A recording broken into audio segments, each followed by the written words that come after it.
What is going on, guys? JTJudgment here, and I am back today with another player review for you all. Now in this video we're going to be looking at in-form Lewandowski, 87 rated. Look at them stats, guys. Very balanced stats for a highly rated striker. He's got 83 pace, 83 shot, 86 dribbling, 84 heading, high attacking, medium defensive on his work rates, 4-star skills, 4-star weak foot. I picked him up for 275k, which is a pretty hefty price, but you are getting an 87 rated in-form, and he scored 17 goals in 15 games for me, so he's got a very good record for me. So does he play that well in game? Let's have a look. So his in-game stats, as usual, I highlight a few of his best stats. He's got 91 ball control, 96 finishing, 88 dribbling, 85 heading, 85 long shots. I mean, you get an 87 rated in-form, you're bound to have good stats. As you saw there, his physical attributes are all green. I think he's one of the few players in the game where they're all green. But don't take my word for it, guys, but I'm pretty sure that he is. And the only stat worth looking at in his mental attributes is his aggression, which is at 90. So does he play that well in game? Well, let me tell you what I thought of him, guys. He's a fantastic striker. Let me just say that. He's a fantastic striker, but he's not perfect, guys. So, you know, some of the downsides obviously being his price. I mean, I don't know whether to consider that being a downside, because his price does not affect how he plays in game. So let me know what you think in the comment section below, guys. Do you think I should include price in future player reviews as a negative or even a positive? Just tell me what you think about that in the comment section. And his positioning, he's got high attacking work rate and medium defensive, better than last year, because last year he had high work rate, so he was bombing up and down the pitch and it was bloody awful, whereas this year he's got high attacking and medium defensive, so it's not that bad, but it's still kind of meh. I mean, he was caught out a lot of times for me. It did get frustrating, but you know, it's not as bad as high, let me just say that. So his pluses are pretty much everything else, guys. His shooting on both feet was very fantastic. I scored a few long shots with Lewandowski, showing that he can score from all ranges. No problems inside the box, so that 96 finishing doesn't lie. I had no problems with his pace. He's got 83 pace on the card and he feels like 83 pace. And combining that with his 80 strength in game, you've got your hands on a very good player.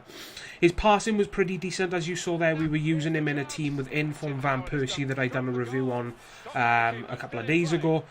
He set up a couple of goals for Van Persie and vice versa. Van Persie set up a few goals for Lewandowski, so they did make a very good partnership.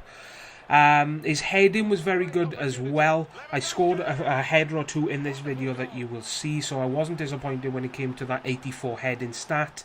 His dribbling and ball control was very impressive. Now, he's got an 86 dribbling stat.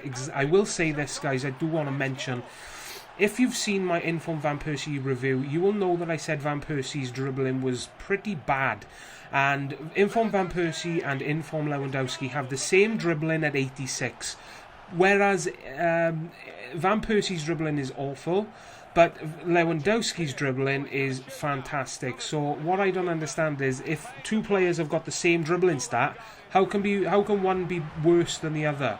I don't understand it, guys, but that's EA for you. And the last positive I've got written down here, guys, is his strength, which I've pretty much gone through. He's not as strong to the point where he's muscling absolutely everybody off the ball. Please don't buy this player expecting everybody to be shrugged off by Lewandowski, because there are some defenders in the game that will sort of easily intercept the ball from him, but he's one of those players that'll put up a fight, I think, is the best thing to say about him. Let's have a look at my final thoughts, as usual, guys, on him from Lewandowski.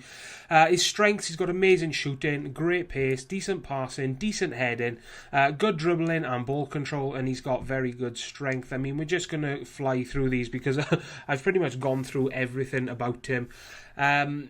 Like I said, the stats don't lie on this player, thankfully. You know, there's a lot of players in Ultimate Team that you use these days that have got amazing stats, but you use them in game and you just get really disappointed, and it's depressing. It really is, especially if the player's, you know, 1 million coins or a few 100,000 coins. So You know, let's get on to his weaknesses.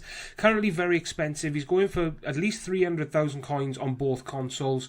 And he can get caught out of positions at times. It's not all the time, but it is a lot more than I would like. So is he worth it? In my opinion, I've got to say, yes, he definitely is. He plays like a player that's worth his current price. That's what I've said about him. If you don't know what I mean by that, basically, for an 87 rated inform, he plays like he should have those stats. He plays like he should be an inform, and he plays as though he deserves that 87 rating stat, guys. So I've given him a final score of 9 out of 10. If he was, his work rates were a bit better, his positioning was a bit better, he was slightly stronger, then I would have given him a higher score. But I think 9 out of 10 sort of justifies how well I think he plays in game.